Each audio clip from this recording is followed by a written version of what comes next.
Hello, আসসালামু আলাইকুম সবাইকে। তো আমি মোহাম্মদ সাবিদ আল রাফি। দেখছো, বর্তমান চুয়েট বিএমইতে পড়তেছি। তো আজকে আমরা আইসিটির দ্বিতীয় অধ্যায়, এই অধ্যায় নিয়ে আলোচনা করব, যেটার নাম হচ্ছে সংখ্যা পদ্ধতি ও ডিজিটাল ডিভাইস।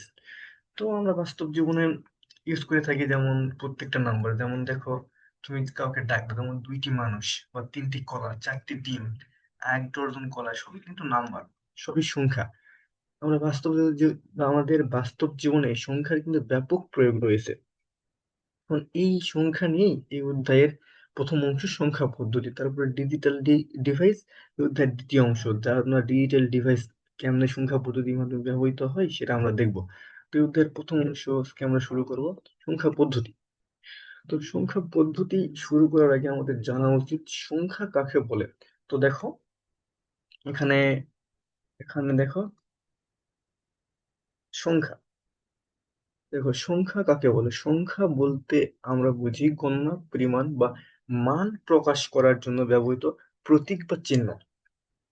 এখান থেকে তো আমাদের আমাদের কি লাগে, কারণ আমরা বাস্তব জীবনে প্রয়োগ পেয়ে থাকি। এবং সংখ্যাতে আমরা গণনা করি, যেমন একটি, দুইটি, এবার পরিমাণ বোঝাই 2 কেজি, 4 কেজি, কোনো কিছুর মান প্রকাশ করি, যেমন এটার যেমন জি এর মান হচ্ছে 9.8, সবই কিন্তু সংখ্যা। তো এখানে আমাদের সংখ্যা কাকে বলে এটা নিয়ে আমাদের কোনো সমস্যা নেই।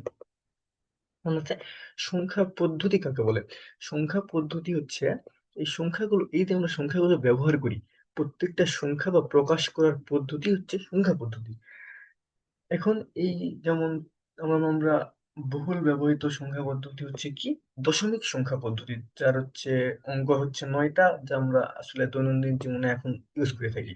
তো এছাড়াও আরো সংখ্যা পদ্ধতি আছে, আমরা দেখবো আস্তে আস্তে। যেমন মানে খেয়াল করো, মানে প্রথমে সংখ্যা পদ্ধতিকে আমরা মানে ইনিশিয়ালি সংখ্যা পদ্ধতি দুই ভাগে ভাগ করা হয়েছে, একটা হলো অস্থানিক আর একটা হলো স্থানিক সংখ্যা পদ্ধতি। তো অস্থানিক সংখ্যা পদ্ধতিটা কি, নন পজিশনাল সংখ্যা পদ্ধতি, মানে এখানে কোনো, এই জিনিসটা হচ্ছে তোমার কোনো অবস্থানের উপর নির্ভর করে না, এদের নির্দিষ্ট একটা মান আছে। যেমন খেয়াল করে আমাদের দশমিক সংখ্যা পদ্ধতি দেখো, যেমন আমরা বলি যে 1, 0 বা 1।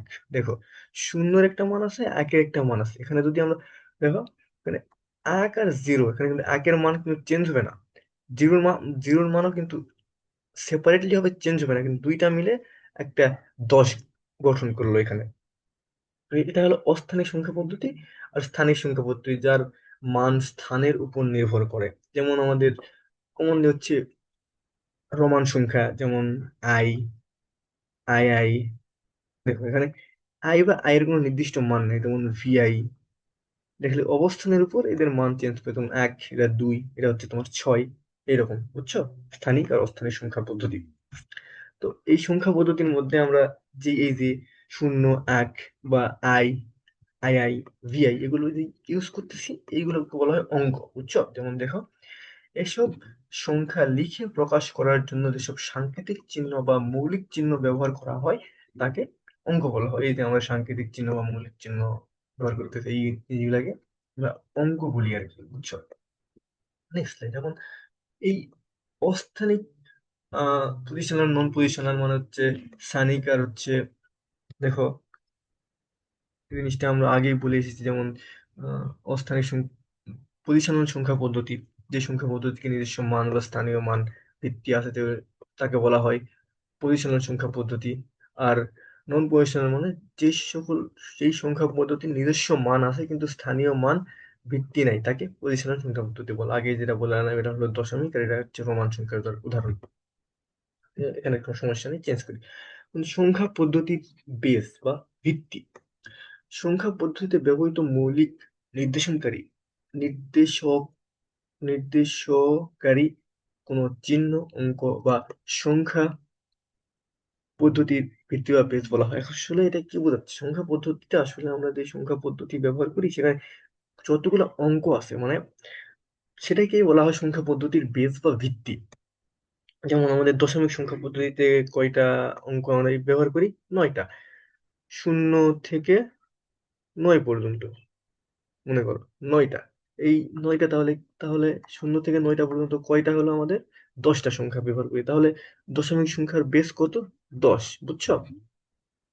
তোমরা এখানে আহ আমাদের এই অধ্যায়ে বা আইসিটি তে আমরা যখনই কোনো সংখ্যা লিখবো তার বেস অবশ্যই আমরা সাথে যুক্ত করে দেবো। আমরা যখন কোনো দশমিক সংখ্যা লিখবো, মনে করো 25, এটা যদি দশমিক সংখ্যা লিখি, তাহলে এরকম করে ফার্স্ট ব্র্যাকেট দিয়ে এর সাইডে আমরা এখানে 10 যুক্ত করে দেবো, তাহলে বোঝা যাবে কি এটা হলো দশমিক সংখ্যা, তার বেস হচ্ছে 10, মানে এটা হলো দশমিক সংখ্যা, বুঝছো?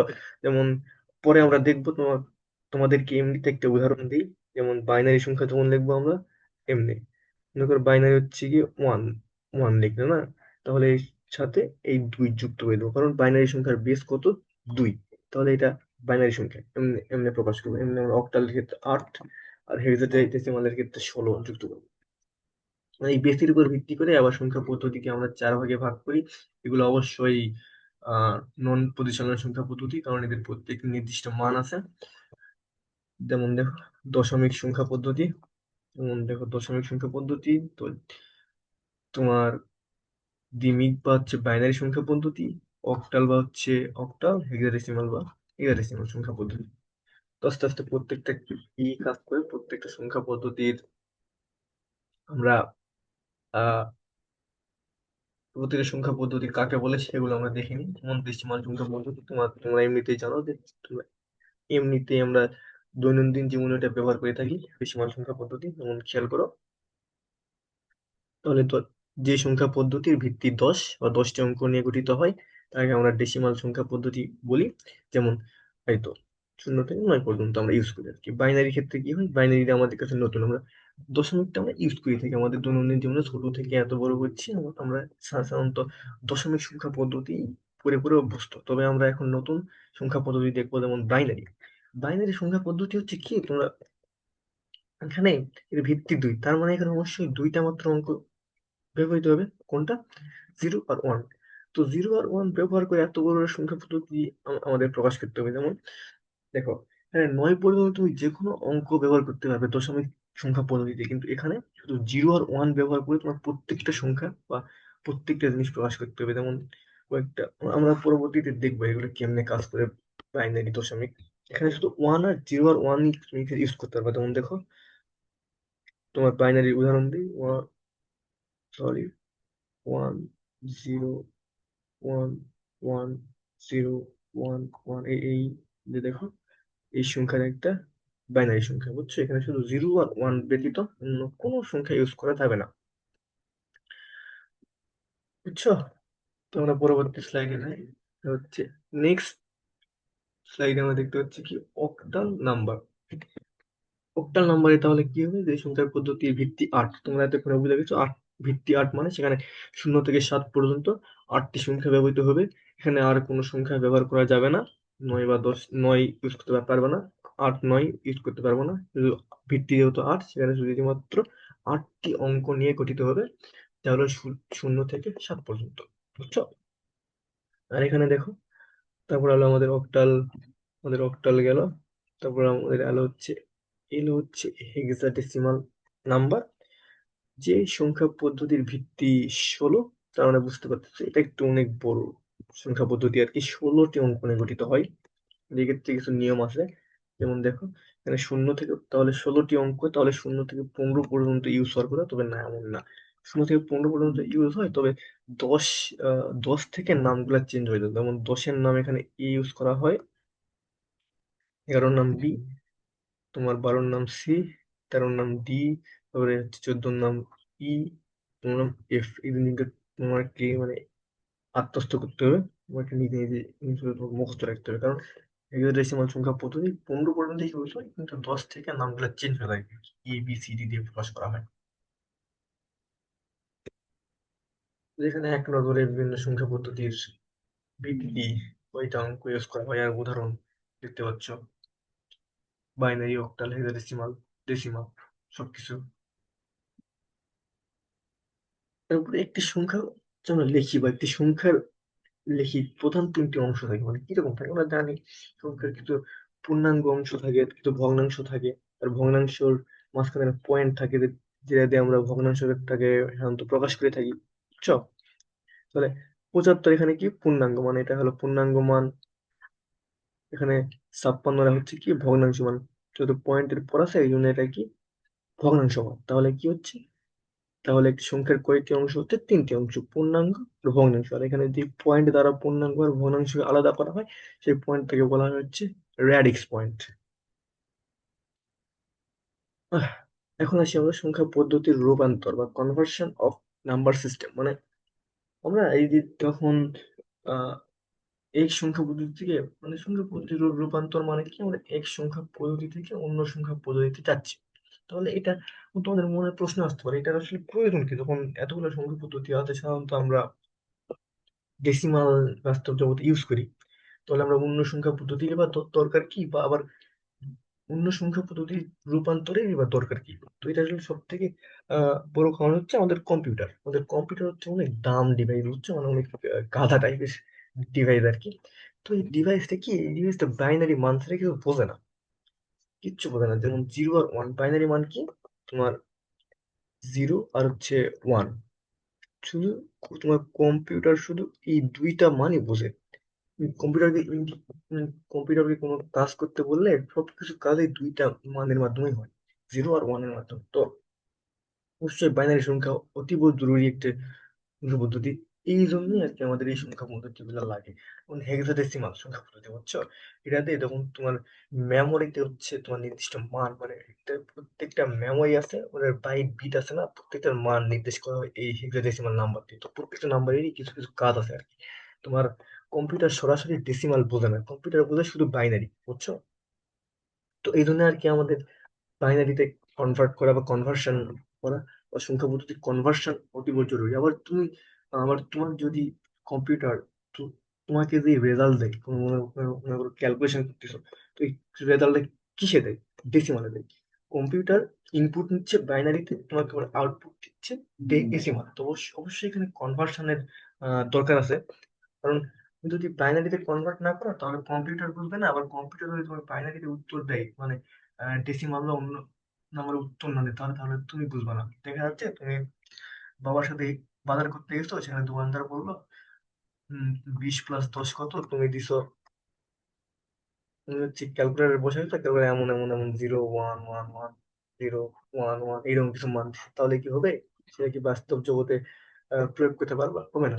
এই মানটা কি করে কম্পিউটার বা তোমার এই 20 + 30টাকে কি নাই, বাইনারিতে ইনপুট নেয়, বাইনারিতে হিসাব করে তারপরে তোমাকে আবার এই বাইনারি থেকে কনভার্ট করে ডেসিমালে, ডেসিমালে 30-এ তোমাকে অ্যান্সার দেয়, বুঝছো?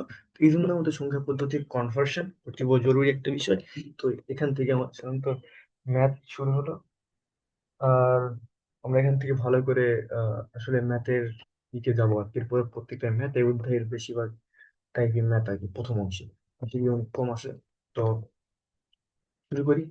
প্রথমে আমরা শিখবো হচ্ছে আজকে, আমরা বেশি বড় ক্লাস নেবো না, ছোট একটা 30 মিনিট বা হচ্ছে 25 মিনিট একটা ক্লাস নেবো। সেখানে শুরু থাকবে হচ্ছে ডেসিমাল থেকে আদার, মানে এতক্ষণ পর্যন্ত আমরা বেসিক পড়লাম, এখন আমরা মেইন অধ্যায়ের ম্যাথ অংশে ঢুকে যাবো। এখানে প্রথমে আমরা পড়বো হচ্ছে ডেসিমাল টু আদার, মানে ডেসিমাল থেকে অন্যান্য সংখ্যা পদ্ধতিতে আমরা কেমনে যেতে পারি, মানে কেমনে রূপান্তর করতে পারি অন্য সংখ্যা পদ্ধতিতে, এই জিনিসটা দিয়ে। তো এখানে দেখো, এখানে কিছু লেখা আছে নিচে, ডেসিমাল থেকে যদি যাও 2, 8, 16, এগুলো ভালো করে মনে রাখতে, দেখো কেন। যখন আমরা ডেসিমাল থেকে অন্যান্য সংখ্যা পদ্ধতিতে যাবো তখন কি করবো? প্রথমে আমরা এই ডেসিমাল সংখ্যাটা আছে, এই ডেসিমাল সংখ্যাটা আছে ওটাকে আমরা ওই যে সংখ্যা পদ্ধতিতে যাবো ওই সংখ্যা পদ্ধতি বেস দ্বারা ভাগ করে দেবো। যেমন যদি বাইনারিতে যাই তাহলে 2 দ্বারা ভাগ করব, যদি অক্টালে যাই তাহলে, দেখো, যদি আমরা এখান থেকে মনে করো আমরা দশমিক থেকে, ওনার দশমিক সংখ্যা আছে মনে করো, এখান থেকে আমরা বাইনারিতে যাবো, তাহলে কি বাইনারি সংখ্যা পদ্ধতির ভিত্তিক 2, তাহলে আমরা এই দশমিক সংখ্যাটাকে, মানে এর মধ্যে যেই থাকবে, মনে করো এখানে আসতে হচ্ছে 20, এই দশমিক সংখ্যাটাকে আমি 2 দিয়ে আগে ভাগ করব।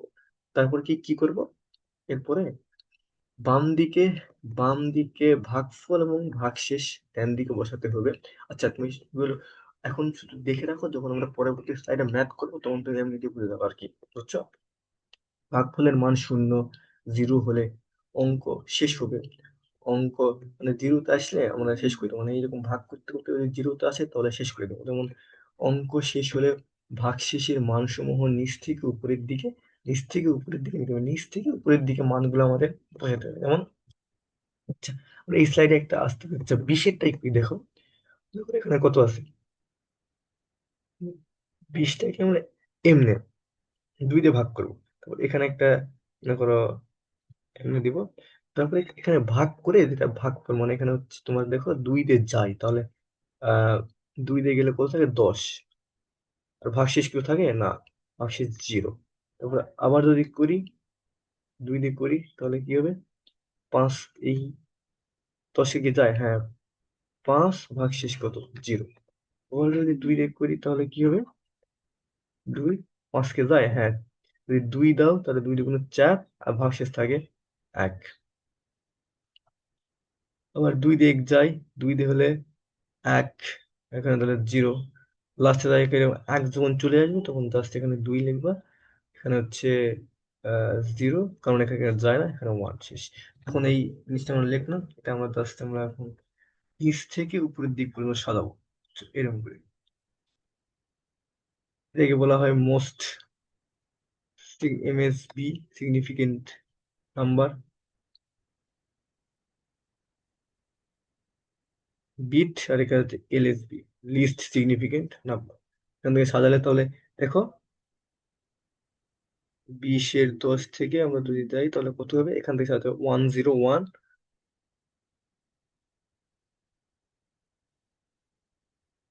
10100। এখানে কি হলো? 2, বুঝছো? তাহলে এটার বাইনারি মান কত? 2। আচ্ছা, এই জিনিসটা একটু আমার জায়গার স্বল্পতার কারণে বেঁকে গেছে। তো পরবর্তীতে এই জিনিসটা আমরা কেমনে নিচ্ছি, এই জিনিসটা মানে কেমনে ভাগফল ভাগশেষ আসতেছে এই সংখ্যাটা, মানে পরবর্তীতে আরো বিস্তারিত জিনিসটা বলছি, খেয়াল করো। দেখো এটা হচ্ছে 27। 27কে যদি আমি দেখো, 27কে আমি এখন বাইনারিতে রূপান্তর করব। 2 দিয়ে প্রথমে ভাগ করলাম, এখানে কত আসলো? 13, মানে 13 দুগুণ, দেখো 13 দুগুণ 26, বুঝছো? 13 দুগুণ 26, আর এখানে যদি 1 থাকে এই জন্য আমরা ভাগশেষ 1 থাকে, 1 লিখলাম আর কি। তারপরে এই 13কে আমরা 2 দিয়ে ভাগ করলে কত আসে? দেখো 6 পর্যন্ত যায়, 6 দুগুণ 12, ভাগশেষ থাকে কত? 1। 6কে আবার 3 দিয়ে যদি আমি ভাগ করি, 2 দিয়ে যদি ভাগ করি তাহলে 3 আসে, কোনো ভাগশেষ থাকে 0। 3কে যদি 2 দিয়ে দিই তাহলে 1 আসে, 2 কে 2, আর এখানে আসবে 1, মানে ভাগশেষ 1 থাকে। আর 1কে তো পরবর্তীতে 1 আসলে 0, আর এখানে কত হবে? 1 শেষ। তো নিচ থেকে উপরের দিকে যাবো। আচ্ছা, তোমাদের এখন এক হতে পারে যে মানে তোমাদের এখন অনেকের সমস্যা হয় যে আমরা এই ভাগফল আর ভাগশেষটা কেমনে নির্ণয় করি আর কি। খেয়াল করো, দেখো তখন আমি এখানে 27 লিখলাম, সরি,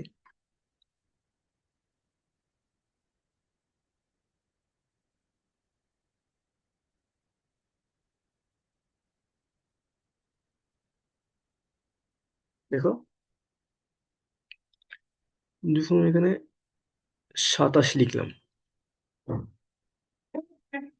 2 দিলাম না, তো 2 দিয়ে তুমি কি করবে? এখানে কত পর্যন্ত যায় আগে ভাগ যায়, তাহলে এখানে 2 যদি, তাহলে দেখো যদি তুমি 2 দিয়ে 13 দাও তাহলে 27 হয়। তাহলে এমনি যখন আমি করতাম না তখন কি করতাম, এই ক্যালকুলেটারকে, মানে ক্যালকুলেটারে মনে করো তোমার বড় সংখ্যা, মানে এটা তো ছোট সংখ্যা, ইজি তোমরা এমনিতেই পারবা। তখন আসতো না, দেখো আমি কি করতাম, এই 27কে ক্যালকুলেটারে আগে 2 দিয়ে ভাগ দিতাম। 2 দিয়ে ভাগ দিলে কত আসতো দেখো, 27কে ভাগ দিলে তোমার 13.5 সামথিং আসতো, বুঝছো? তো এই 13টা এখানে লিখতাম, 13 লিখতাম, তারপরে 13 দুগুণ 26, তাহলে এখান থেকে এই 26টা বাদ দিয়ে 1, বুঝছো? তো এইরকম করে লিখতাম। এখানে দেখুন 2 লিখতাম, তাহলে দেখো 13কে আবার 2 দিয়ে ভাগ দিতাম, তাহলে 6 দুগুণ 12, তাহলে এখানে যেই 6.5 সামথিং আসতো। দেখো 13 যদি আমি আবার 2 দিয়ে ভাগ দিতাম তাহলে কত আসতো? 6.5 সামথিং। তো এই 6টা আমি এখানে লিখতাম, আর 6 দুগুণ 12, 13 থেকে এটা কিন্তু আর আসবে না, বুঝছো? 13 থেকে দিলে 1 থাকে, এই একটা এখানে লিখে দিতাম। আবার আবার সেম প্রসিডিওর ফলো করতাম। তো একবার দিলে 3, জিরো। দুই দিয়ে তিন এক ভাগ দিলে এক, দুই এককে দুই, আর কত, এক, এখানে এক থাকে, ভাগশেষ এক থাকে, এককে দিলে তো জিরো আর ওয়ান, শেষ। এই তো, এইভাবে আমি সবগুলা, মানে এই জিনিসটা যদি তুমি ফলো করো তাহলে দেখবো যে পরবর্তীতে এটা তো সোজা এখানে, কারণ বাইনারিতে দুই দিয়ে ভাগ দিলে সবসময় কিছু একটা আসবে, আর ভাগশেষ থাকলে একই থাকবে, বুঝছো তো। অন্যান্য সংখ্যা পদ্ধতিতে এরপরে পয়েন্ট সামথিং আসবে, তো এই তো অনলাইনে করতাম। আশা করি এখানে কোনো সমস্যা নেই, এটা হলো অনেক সহজ। এখানে আমরা কি করলাম আবার একবার দেখো, দুই দিয়ে এখানে 27কে ভাগ করব, ভাগ করে যে ভাগফল থাকবে আর লাস্টে যে ভাগশেষ থাকবে। দেখো, আমরা এটা আরো এক নিয়ম, এটা কেমনে হলো খেয়াল করো। দেখো, আমরা আগে কেমনে করতাম, মানে ছোটবেলায় যখন ভাগ করতাম তাহলে এখানে দিতাম, যে যে সংখ্যার ভাগ করতে হবে, ওটা এখানে দিতাম, তাহলে কত হতো, এখানে দুই এককে দুই, তারপরে এখানে কত, জিরো, এখানে সাত থাকবে নাকি, তিন দুগুণ আবার কত, sorry sorry sorry sorry sorry, Bangla Bangla লিখে ফেলছি,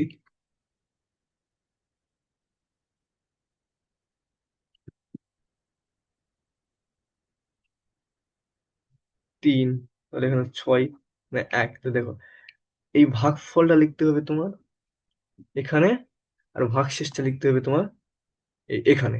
তো এইভাবে তো প্রত্যেকটার ক্ষেত্রে এইভাবে করা সম্ভব না, সেক্ষেত্রে তুমি এইরকম রুলস ফলো করবো আর কি।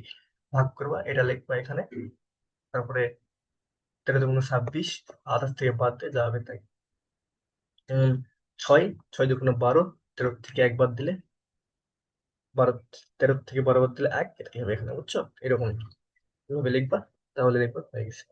নেক্সট এইভাবে যখন আমরা বড় কোনো সংখ্যা পদ্ধতিতে ঠিক সেম ভাবে, যেমন 49 × 95 হয়, তাহলে 99, তাহলে 49, এখানে এক, এখানে 24 × 48 এক। এবার তোমার এই পাশ থেকে যাতে হবে 99 = 1 থেকে তোমার শুরু করতে হবে। দেখো, এই দিক থেকে উপরের দিকে উঠতে হবে,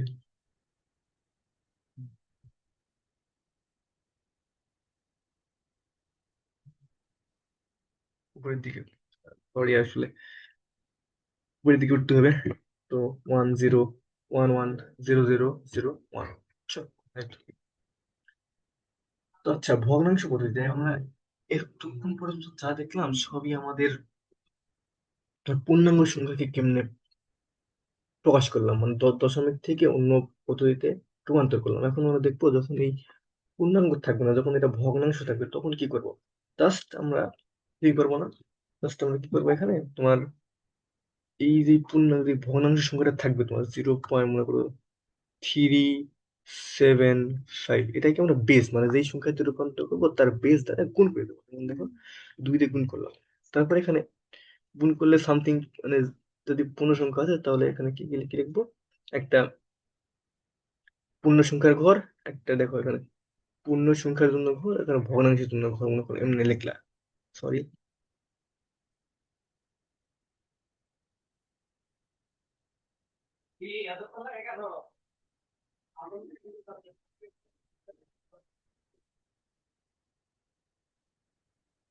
ভগ্নাংশ, তাহলে দেখো, যাতে প্রথমে গুণ করে যা আসবে, যেমন এই যদি পূর্ণাঙ্গ কিছু থাকে তাহলে আমরা এই পাশে লিখবো, আর ভগ্নাংশ অংশটা পয়েন্ট দিয়ে 0.75,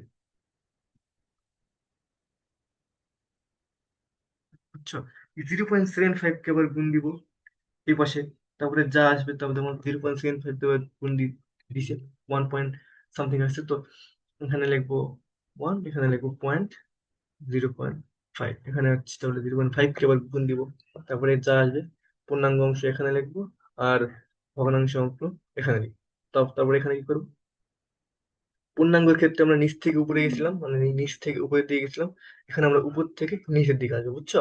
আমরা উপর থেকে নিচের দিকে আসবো, এরকম লিখতে লিখতে যেমন লিখি 0.75 ইন্টু টু, 0.5 ইন্টু 2, রাইট। এরকম করে উপর থেকে নিচের দিকে লিখবো, তাহলে এই 0.375 এরটা কি হবে, জিরো, জিরো, তো পয়েন্ট দিতে হবে অবশ্যই এখানে, যেহেতু এটা পয়েন্টের পরবর্তী সংখ্যা, বুঝছো? 0.01। এই তো, এটা হলো তোমার দশমিক থেকে আমরা বাইনারিতে চলে আসতাম। পয়েন্ট যাচ্ছে না, 0. এত, বুঝছো? এই তো 0.1। তো পরবর্তীতে এখন দেখো, যখন পুরো মানে পুরোপুরি একটা সংখ্যা থাকবে, কি করবো? এখানে লিখবো পূর্ণাঙ্গর ক্ষেত্রে। পূর্ণাঙ্গর ক্ষেত্রে আগে আমরা যেমনি করি, যেমন আগে আমরা শিখে আসলাম, ওইভাবে করে নিব। এখানে লিখবো পূর্ণাঙ্গের ক্ষেত্রে, তারপরে আমরা দশমিক অংশের ক্ষেত্রে, দশমিক ভগ্নাংশের ক্ষেত্রে আলাদা একটা এইভাবে লিখবো। লিখে কি করব? লাস্টে যায় খালি এই দুটো এক করে দেবো। পয়েন্টের উপরে যা আছে লিখবো, পয়েন্টের আগে যা আছে পূর্ণাঙ্গের ক্ষেত্রে লিখবো। তাহলে আমাদের কি হয়ে যাবে? এই তো হয়ে যাবে, বুঝছো? এই তো, আশা করি বুঝতে পারছো, কারণ এই রূপান্তরটা অনেক গুরুত্বপূর্ণ আর কি। এই রূপান্তরটা যদি তুমি ভালো করে বুঝে থাকো, তাহলে পরবর্তী রূপান্তর একদম তেল হবে, বুঝছো? তুই রূপান্তরটা ভালো করে বুঝবা। যদি বুঝতে না পারো আবার, তাহলে ভিডিওটা টেনে সামনে নিয়ে যাই, দেখবা রূপান্তরটা আসলে হচ্ছে কেমনে। আশা করি আহ বোঝাতে পেরেছি তোমাদের। আশা করি সমস্যা নেই। তো পরবর্তী, আচ্ছা, তো যদি কোনো সমস্যা থাকে তাহলে পরবর্তী আমরা আহ অক্টাল আর হেক্সাডেসিমাল দেখবো, তখন আশা আশা করি তোমাদের কোনো সমস্যা থাকবে না আর কি। চলো, ডেসিমাল থেকে অক্টালে রূপান্তর সেম ভাবেই আমরা কি করি? বেস দিয়ে ভাগ করি কোনো সংখ্যাকে। যেমন দেখো, হয়ে গেল, কত দেওয়া আছে? দেওয়া আছে হচ্ছে 4, সরি, 4, 6, 9। তো এটাকে আমরা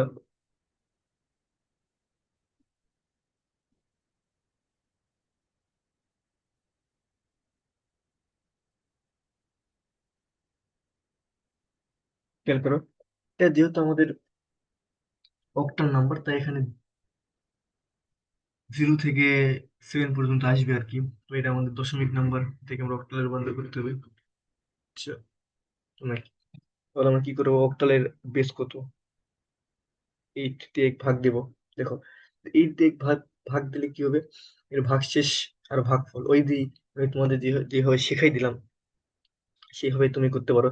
যেমন এটাকে আগে ভাগ দিবা, ভাগ দিলে দেখবা যে হচ্ছে 58 পয়েন্ট সামথিং বা কিছু আসবে। 58 পয়েন্ট সামথিং আসবে, তো এই 58টা হচ্ছে তোমার ভাগফল, এখানে লিখে দিবা। তারপরে এই 58টা দিয়ে গুণ করে যা আসবে এখান থেকে বিয়োগ করে দিলে দেখবা যে এখানে 5 আসছে, বুঝছো? এই তো। তারপরে 8 দিয়ে করলে কি হবে? 8 দিয়ে যদি করো তাহলে 27 56, তাহলে 7, আর এখানে হচ্ছে 2, আই গেস। তারপরে আবার 8 দিয়ে দিলে তো আর, আর তো যায় না মনে করো, তাহলে তখন যাবে না। তখন আমরা বাইনারিতে যখন দেখলাম, যখন তখন এক আসলো, তখন আর যাচ্ছে না। তখন আমরা কি করলাম?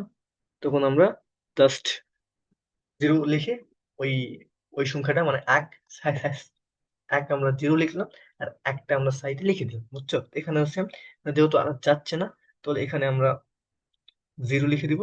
আর এই 7 যেটা আছে এটা আমরা সাইডে লিখে দেবো। আর সেম ভাবে আমরা নিচ থেকে উপরের দিকে নিচ থেকে উপরের দিকে আমরা সাজাই নিব। তাহলে কি হচ্ছে? 4, 6, 9 দশমিকের দা অক্টালে কি হচ্ছে? 7, 2, 5। 7, 2, 5। হ্যাঁ, এই তো।